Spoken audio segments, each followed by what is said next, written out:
Ellen DeGeneres spent years telling America to be kind. Then those words began following her for a very different reason. The woman who broke barriers with Ellen, ruled daytime television through the Ellen DeGeneres Show, and gave Dory her unforgettable voice, watched one of television's warmest images crack under allegations about the workplace behind the laughter. The applause changed. She apologized. She later said she felt pushed out of show business. For a performer who had already survived rejection once, this fall struck the very identity millions believed they knew. Now, at 68, the daily studio applause belongs to the past, and Ellen no longer controls the room where her story is being judged. What happens when a woman who once shaped how America saw her can no longer control how America remembers her? Before we begin, if Ellen ever made you laugh, stay with us. A pioneering career, a damaged image, and a legacy still being written are all part of the story ahead. Rupture entered Ellen DeGeneres' life years before fame gave her a microphone. Born on January 26, 1958, in Metairie, Louisiana, she was the younger child of Elliot DeGeneres, who worked in insurance, and Betty DeGeneres, a speech therapist. Her older brother Vance would later build a career in music, writing, and production. Ellen grew up in a modest family, whose shape changed abruptly during her teenage years. Her parents separated in 1973 and divorced the following year. Vance remained with their father, while Ellen followed Betty after her mother remarried, eventually settling in Atlanta, Texas. Soon afterward, Betty was diagnosed with breast cancer and underwent a mastectomy. Then, while Ellen was still in her mid-teens, the danger moved inside the very family that was supposed to be rebuilding around her. As Betty fought through illness, Ellen later said her stepfather used that vulnerable period to draw closer to her in ways that left the teenager frightened, confused, and increasingly unsafe inside her own home. What should have been a place of recovery for a mother and stability for a daughter became something Ellen learned to fear. During a later incident, she said he tried to force his way into her room. Ellen escaped through a window and ran. By then, divorce had already divided her family, and cancer had shaken her mother's life. Now home itself had become a place Ellen needed to escape. She was still only a teenager, yet safety that night existed somewhere beyond the walls that were meant to shelter her. Crueler still was what happened when she finally spoke. Ellen initially kept the experience from Betty because her mother was already enduring cancer, and because, as Ellen later explained, she wanted to protect her mother's happiness. When she eventually disclosed what had happened, Betty did not believe her at first. Decades later, Ellen looked back on that failure of protection without theatrical language. "I wish I would have been better taken care of," she said. Betty eventually faced the same moment from the other side. "I live with that regret," she said publicly, while urging parents to listen when someone finds the courage to speak. The two sentences carry a lifetime between them. A daughter had tried to shield a mother already fighting illness. A mother, unable to grasp what was happening inside her own home, failed to recognize what her daughter was trying to tell her. Ellen carried the memory of not being believed. Betty carried the knowledge that belief had come too late. Reclamation came slowly, and it came through words. Ellen would later say, "It is just time for us to have a voice. It's time for us to have power." As a teenager, she could not control the breakup of her family, her mother's illness, the behavior of an adult in the household, or the response that followed her disclosure. As an adult, she would stand alone with a microphone and trust that her words deserved to remain in the room. Her early comedy was observational, disciplined, and unusually clean, shaped by a quick mind, sharp timing, and a self-deprecating touch. She did not build those first years of stand-up by turning the darkest parts of adolescence into spectacle. She built them joke by joke, room by room, learning that an audience could listen even when life once had not. The stage did not erase Texas. It gave Ellen a place where she could decide what would be said and when. Yet the road toward that microphone would soon carry another devastating loss, one that left her asking an impossible question and eventually gave birth to the routine that would carry her all the way to Johnny Carson. Uncertainty defined Ellen's first years of adulthood more accurately than destiny ever could. After graduating from high school in 1976, she enrolled at the University of New Orleans as a communications major and left after one semester. She later admitted, "I had no ambition. I didn't know what I wanted to do." She returned to New Orleans without a clear profession waiting for her and moved through the kinds of jobs that kept life going while offering no promise of where it might lead.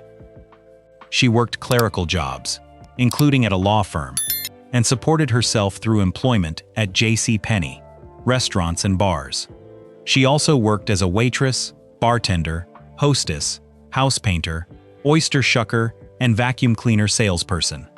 Years later, she could joke that her ambitions had once been simple enough to mean paying rent and perhaps affording basic cable.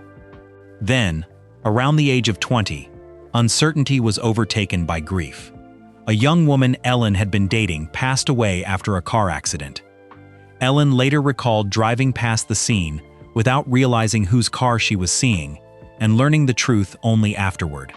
In an instant, she just was gone.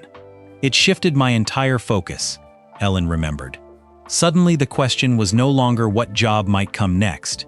It was how a person could be present in your life and then be gone without warning. Out of that loss came phone call to God. Ellen later recalled that after the relationship ended so suddenly, she found herself living in a small basement apartment and wondering what she would ask if she could telephone God and demand an explanation for an absence she could not understand. The thought became a comedy routine. It followed her into coffee houses and small clubs, then to Clyde's Comedy Club in New Orleans, where she was working as an MC by 1981. She began touring, and in 1982, she was named Showtime's Funniest Person in America. Her comedy was quick-minded, observant, and self-deprecating, but recognition never guaranteed an easy room. During one performance in San Francisco, the comedians before her had left the audience openly hostile. When Ellen began Phone Call to God, members of the front row turned their chairs away from the stage and faced the opposite direction. She walked off. Ellen later remembered it as, "A night that I thought I would never do comedy again." The routine had been born from losing someone she loved. Now it had reached a room where people would not even look at her. She returned to the stage anyway, carrying the same material forward. Vindication arrived on November 28, 1986, with Ellen's first appearance on The Tonight Show starring Johnny Carson. Even that day carried one of the oddly human details she would remember years later. She forgot the emergency brake on her car and had to run after it as it rolled backward. Hours later, she stood on Carson's stage and performed Phone Call to God. The routine had begun in grief, survived small rooms, national touring, and an audience that once turned its back on her. Now millions were hearing it. When the set ended, Carson invited Ellen to sit beside him on the couch, making her the first female comedian he had ever called over after a stand-up appearance. The woman who had left college after one semester returned to New Orleans without a plan, moved from job to job, endured sudden personal loss, and once wondered whether comedy was worth continuing, was now sitting beside the most powerful figure in American late-night television. The applause did not rewrite those years. It proved that the room in San Francisco had never been the final verdict. Carson had proved that Ellen could command a room. What no one could yet know was how much harder the journey would become when laughter was no longer the only thing America was being asked to hear. Triumph finally seemed to belong to Ellen DeGeneres by the mid-1990s. Years of stand-up, late-night appearances, and television work had carried her from comedy clubs into a sitcom bearing her own name, Ellen, which ran on ABC from 1994 to 1998. Then, in April 1997, Time put her on its cover, beside 3 words that would follow her for the rest of her life. "Yep, I'm gay." 2 weeks later, the puppy episode allowed Ellen Morgan to reveal the same truth on network television, merging the actress and the character in a moment American television could not easily take back. More than 40 million viewers watched. The episode became a cultural landmark and later won an Emmy for its writing. Ellen would call coming out the most freeing experience. Yet freedom arrived carrying a professional risk she understood from the beginning. Conservative and religious groups protested. Some advertisers declined or withdrew commercials around the episode. As the fifth season became more openly centered on Ellen Morgan's life, ratings weakened, and ABC canceled Ellen in 1998. After years of fighting to be seen, Ellen had finally told America exactly who she was, and one of the biggest rooms in her life began closing around that truth. Silence after the breakthrough hurt in ways ratings could not measure. Years later, Ellen recalled that the period after coming out led her to leave Los Angeles, enter what she described as a severe depression, begin therapy, and take antidepressants for the first time. It was scary and lonely, she said. Even more revealing was her recollection that after years of building her life around work, she suddenly felt she had almost none. Major television opportunities became harder to secure. Her later CBS sitcom, The Ellen Show, lasted only briefly. Still, she kept performing, returning to stand-up, working smaller stages, taking voice roles, and staying connected to an industry that no longer seemed certain where she belonged. Then 2003 reopened the door. Pixar cast her as Dory in Finding Nemo, giving her a character whose warmth and forgetfulness became instantly recognizable, and The Ellen DeGeneres Show premiered that September. Interviews, dancing, surprise gifts, celebrity encounters, and the closing message, "Be kind to one another," turned the program into a daytime institution.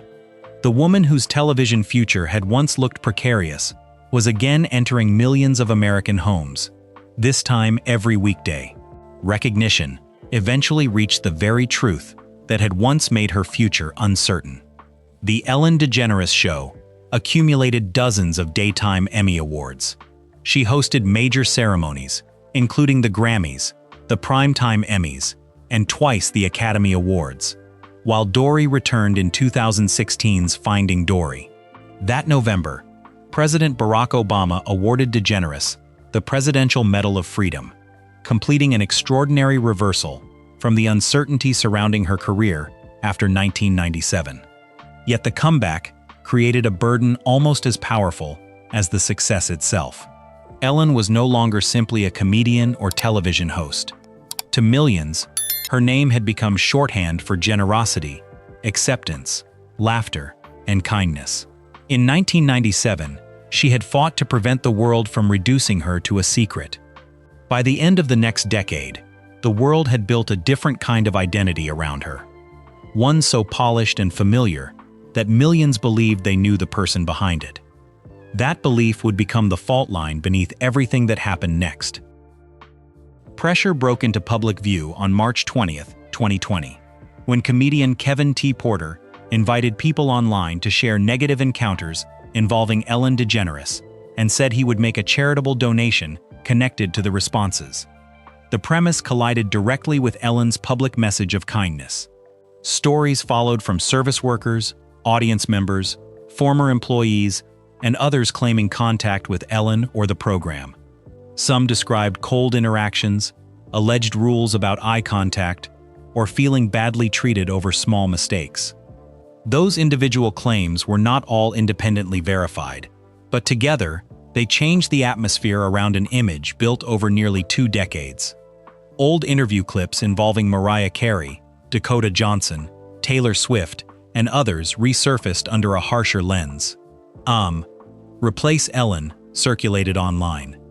Then, on July 16th, BuzzFeed News published accounts from current and former employees describing what they regarded as a toxic workplace culture behind The Ellen DeGeneres Show, including allegations involving fear, retaliation, discrimination, and misconduct by senior staff. Warner Media opened an internal investigation, and 3 senior producers later departed. What had begun as stories about Ellen's personality had become questions about the workplace carrying her name. Accountability placed Ellen at the center of those questions. The allegations involved multiple people and did not establish that DeGeneres personally committed every act described by former employees, but she publicly accepted responsibility for the program she led. Opening season 18, she said, "I take responsibility for what happens at my show. This is the Ellen DeGeneres Show. I am Ellen DeGeneres." She acknowledged that things happened here that never should have happened. Katy Perry and Kevin Hart spoke positively about their experiences with Ellen. Brad Garrett and Leah Thompson added criticism. Ratings later fell by more than 1 million viewers compared with the previous season, while some advertisers became more cautious. Ellen admitted that being known as the "be kind" lady was a tricky position to be in, and called herself a work in progress. By then, the problem had moved beyond protecting an image. A program built around her name and message was being forced to answer for what some employees said had happened behind its cameras. Distance eventually allowed Ellen to speak more personally about the cost. In May 2021, she announced that season 19 would be the last, telling The Hollywood Reporter that the show no longer provided the creative challenge she needed, while maintaining that the controversy was not the reason she chose to leave. The final episode aired on May 26, 2022, with Jennifer Aniston, the first guest from the 2003 premiere, returning for the farewell. Ellen's reckoning continued after the studio closed. Returning to stand-up in 2024, she said the backlash had reduced her public persona to a one-dimensional character. She spoke about therapy, avoiding relentless coverage, and the emotional cost of those years. "It's hard to dance when you're crying," she said. In her Netflix special, she compressed the experience into one dry line: "I got kicked out of show business." The joke was brief. The consequences were not. Former employees' accounts remain part of the history of the Ellen DeGeneres Show. So do the viewers who found comfort in it. The barriers Ellen helped break, the careers and causes elevated by her platform, and the responsibility she accepted when the workplace bearing her name came under scrutiny. Success had enlarged Ellen's influence. It had also enlarged the responsibility attached to the institution carrying her name. Ellen had spent years learning how to command an audience. This chapter demanded something different, answering for what happened when the cameras were turned elsewhere. The show ended. The daily applause stopped. The record remained. And with it came a harder legacy: achievement, disappointment, responsibility, and the reminder that the larger the platform becomes, the heavier the responsibility attached to the name above it. 1997 changed more than Ellen DeGeneres' career. It changed the cost of standing beside her. As the puppy episode turned her coming-out story into one of the most discussed moments on American television, Ellen arrived at the premiere of Volcano, holding hands with Anne Heche. Years later, Anne called the night they met, "the night that changed my life forever." She also said she had been warned that bringing Ellen to that premiere could carry professional consequences. The image itself was simple: two people choosing not to hide. Everything around it became complicated. Ellen was already facing professional backlash after coming out, while Anne later spoke about losing opportunities and being treated differently within the industry. Tension reached into Anne's family life, and tabloid attention followed them relentlessly. Their relationship was treated as a cultural statement before either woman had much chance to experience it simply as a relationship. A premiere became evidence. A photograph became debate. Affection became something strangers believed they were entitled to judge.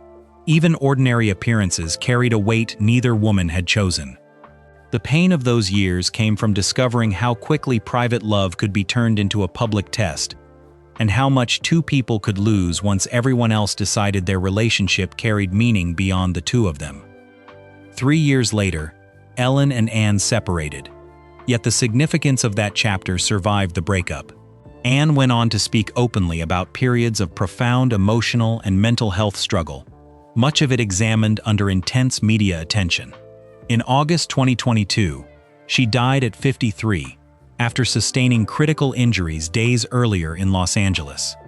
Ellen responded with sympathy for Anne's children, family, and friends. 25 years had passed since the two women first stepped together into a moment that would follow them for decades. Anne had already made clear how she wished that relationship to be remembered. "Our time was a beautiful part of my life. and one that I wear with honor." The sentence restored something years of coverage often stripped away: dignity. Their relationship lasted 3 years, but its place in Ellen's history reached far beyond its duration. They had chosen openness at a time when openness could alter careers, strain families, and expose ordinary affection to relentless examination. By the time Anne's life ended, the cultural meaning surrounding that relationship had changed dramatically. What once drew controversy could now be remembered as two people refusing to disguise a part of their lives for the comfort of everyone watching. Alexandra Hedison entered Ellen's life around 2001 and brought a quieter rhythm. A photographer, actress, and artist, Alexandra belonged to a creative world less dependent on the constant machinery of daytime celebrity. Their relationship unfolded while Ellen was rebuilding professionally and personally, after years in which intimacy had been difficult to separate from headlines and cultural debate. Ellen and Alexandra eventually shared a home and remained together until 2004. Those years mattered precisely because they attracted far less spectacle. Companionship could exist without every appearance becoming an argument, and their separation was comparatively quiet. Alexandra's place in Ellen's life therefore carries a meaning of its own. She belonged to a period when Ellen was learning that closeness could exist outside the glare that had surrounded her earlier relationship. The partnership ended, but it gave Ellen a different experience of love, less symbolic, less exposed, more ordinary. That quieter chapter also arrived while Ellen was rebuilding the professional life that would soon place her back in millions of American homes. She had already learned what it meant to love while being watched. With Alexandra, she experienced the value of quieter spaces. The next relationship would ask for something different again: the durability of a life built together. That answer arrived in Portia de Rossi. Ellen was 46 when their relationship began in 2004. Portia was 31, admired for Ally McBeal and Arrested Development, and carrying private struggles of her own. Beneath the polished image expected of a Hollywood actress, Portia has spoken candidly about disordered eating, depression, and the fear surrounding her sexuality. She had spent years learning how to succeed, while hiding parts of herself she feared the industry would judge. When she finally chose Ellen, she described the decision with devastating clarity. "I just got to a point where I chose love over anything else." Their beginning carried histories both women already understood. Ellen knew how quickly intimacy could become public property. Portia knew the exhaustion of dividing a public face from a private truth. With Ellen, she saw the possibility of being fully known. By 2005, they were openly together. The relationship arrived at a moment when American culture was changing, but neither woman could know how durable that change, or their partnership, would prove to be. What mattered first was simpler: two women who understood concealment, choosing a life in which they could stand beside each other openly, without dividing affection into one version for the world and another for home. August 16, 2008, gave that choice a legal shape. After same-sex marriage became possible in California, Ellen, 50, and Portia, 35, married at their Los Angeles home before only 19 guests. Ellen later said, "I'm the luckiest girl in the world."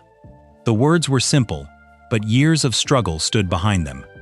For Portia, the ceremony also marked a life finally lived without concealment. Portia could finally live without organizing her public life around concealment, while Ellen could legally call the woman beside her her wife. Marriage placed commitment where uncertainty and shame had once been imposed from outside. Portia's earlier battles with self-image and mental health remained part of her history, and Ellen's fame still brought pressures few couples ever face. Yet the center of their life gradually became more ordinary. They built homes, collected art, surrounded themselves with animals and gardens, and created routines far removed from the spectacle attached to celebrity. Beverly Hills gave way to Montecito, and later to the English countryside. Their marriage grew through the ordinary accumulation of years, rather than through one defining public moment. The locations changed, careers shifted, and public attention rose and fell. One fact kept surviving those changes: Portia stayed. That endurance became most visible when Ellen's public standing came under severe pressure in 2020. Portia answered with a short statement: "I stand by Ellen." Ellen later called her rock during that painful period and has also said, "I can't imagine not being married. I have my best friend." Those words matter because Portia's place in Ellen's life has been measured across years rather than headlines. She remained through professional triumph, criticism, aging, retreat, and the gradual movement away from daily television. Their marriage accumulated something celebrity relationships rarely get to display in real time: continuity. It was present in the public statement, in Ellen's description of Portia as her best friend, and in the quieter life they continued building after the studio years ended. Ellen had spent much of her life discovering how quickly love could become a public question. With Portia, that question evolved into something more private and durable: what two people could build after the cameras moved on. Ellen's deepest triumph in love was reaching a life in which commitment could become ordinary enough to endure. Decades after she had once been forced to explain whom she loved, the answer had become remarkably simple: a marriage, a shared life, and the same person still beside her after the applause changed. At 66, Ellen DeGeneres found herself confronting a kind of vulnerability that fame, controversy, and decades in the spotlight had never prepared her for. In her 2024 Netflix special For Your Approval, she revealed that a bone density test had found full-on osteoporosis. She turned the diagnosis into a joke: "I don't even know how I'm standing up right now. I'm like a human sandcastle. I could disintegrate in the shower." But the medical reality was less playful. Osteoporosis weakens bones and raises fracture risk. Another episode of excruciating pain sent her for an MRI because she thought she had torn a ligament. The answer was arthritis. "It just happens at your age," she recalled being told. The discoveries did not stop with her body. Therapy, which Ellen began after the public backlash surrounding her talk show, led her to recognize OCD. She remembered growing up in Christian Science, where, as she put it, nobody talked about anything, and looked back at her father repeatedly checking doorknobs and faucets before leaving the house. She also spoke about ADD, now generally classified under ADHD, and the difficulty of sitting still long enough to focus. "I have ADD, I have OCD, I'm losing my memory," she joked. The comedian who had spent decades controlling timing was confronting a body, attention span, and memory that did not always obey the cue. Partnership gave that reckoning a quieter counterweight. When Ellen spoke about OCD in the special, Portia de Rossi immediately agreed that she had noticed those tendencies. Ellen had long thought of herself simply as careful. Portia also joined her on stage at the end of the special, marking their anniversary before the audience. A small public reminder of a marriage that had continued through the end of the talk show and the years that followed. Later in 2024, the couple relocated to the English countryside. Ellen would describe the Cotswolds as absolutely beautiful and just a simpler way of life. After years in which Ellen's name had been tied to studios, ratings, headlines, and a carefully built public identity, the two women entered a chapter organized far less around daily performance. Osteoporosis remained osteoporosis. Arthritis remained arthritis. OCD and attention problems did not disappear. What changed was the scale of the life surrounding them. From a television machine watched by millions to a marriage, a home, animals, countryside, and time that no longer had to be filled with applause. By then, Ellen was also speaking differently about what aging had given her. Perspective. "It's hard to be honest about aging and seem cool," she admitted. In the same final special, she described what public life had done to her identity, and then said, "I'm happy not being a boss, or a brand, or a billboard, just a person." The woman once associated with dancing up studio steps was now acknowledging osteoporosis, arthritis, OCD, attention problems, memory changes, therapy, and the limits of being turned into a public symbol. With time, you gain perspective, she told the audience, calling perspective one of the good things about getting older. For decades, success meant filling a room, winning trust, surviving rejection, rebuilding a career, and staying visible. Later life had given that idea a different scale. How much of Ellen remained when the boss, the brand, the billboard, and the Daily Show were stripped away? There was no triumphant cure in that answer, and no promise that age would become easier. Her answer, at least for now, was unexpectedly simple: just a person. And that may be the most difficult role Ellen DeGeneres has ever had to live without a script. Retirement refused to stay final. After For Your Approval was presented as the last comedy special of her career in 2024, Ellen and Portia relocated to the Cotswolds and entered a quieter chapter away from the machinery of daily television. The change was substantial. For nearly 2 decades, Ellen's life had been organized around a studio, production schedules, interviews, ratings, and an audience waiting for her every weekday. England offered a different rhythm. Yet by July 2025, Ellen admitted she was a little bit bored and wanted to do something fun again.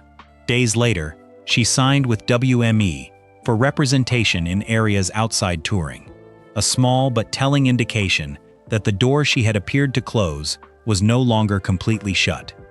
In early 2026, Ellen and Portia purchased another home in Montecito, with reports indicating that they planned to divide their time between California and England. Retreat had given her distance. It had not extinguished the instinct to create. Then came the clearest reversal. In April 2026, reports emerged that DeGeneres would return to voice Dory in a new animated short set in the Finding Nemo universe. 2 months later, Disney and Pixar officially revealed its title, Loving Dory. The symmetry was difficult to miss. Dory had helped carry Ellen back into the American mainstream in 2003, during the second act that eventually transformed her into one of daytime television's most recognizable figures. More than 2 decades later, the same voice was opening another door after a farewell special that had seemed to close one. This was not a return to the enormous television machine she once commanded. There was no daily studio, no 19-season empire to rebuild, no need to prove that Ellen DeGeneres could still dominate a room. The scale was smaller. The meaning may have been larger. She no longer needed to be everywhere. She only needed a reason to return. Legacy becomes harder to measure when a life has been both admired and contested. Ellen DeGeneres helped change American television, gave millions of viewers laughter and visibility, built one of daytime television's most successful careers, and later faced serious questions about the workplace attached to her name. Those achievements and consequences now occupy the same record. Her story resists the simplicity of either sainthood or condemnation.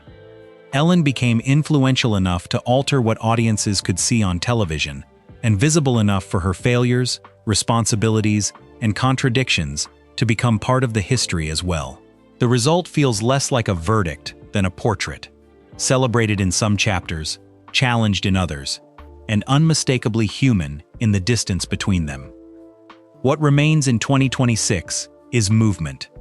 Ellen is 68, reportedly dividing her time between England and California, still beside Portia, and cautiously stepping back toward creative work after a farewell that once seemed final. The scale of that next chapter is smaller than the television empire she once commanded, and that may be part of its meaning. One beloved character has opened a door back to work, while daily ratings, production schedules, and a studio audience belong to another era of her life.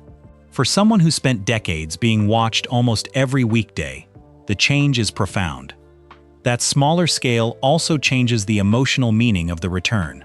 Creation is present again, without asking her to rebuild the institution that once defined her. Ellen is returning on quieter terms, with less machinery around her, and fewer claims about what the comeback is supposed to prove. For decades, Ellen asked audiences to laugh with her. Later years taught her that laughter was only one part of how a life would be remembered. Fame gave her reach. Criticism exposed its cost. Age reduced the distance between the public figure and the person underneath. At 68, Portia is still beside her. The studio applause has faded into memory, and creative work has begun to find its way back. Ellen's story remains unfinished in a quieter, more complicated form than the television version ever allowed. The woman who once filled a studio every weekday now moves through a life measured by smaller rooms, a long marriage, and work chosen on different terms. The image changed. Ellen changed with it. Yet she kept moving. And if her humor ever brought laughter into a difficult season of your life, share that memory below. A small tribute to a journey that reminds us that even after the room grows quieter, life can still offer another reason to continue.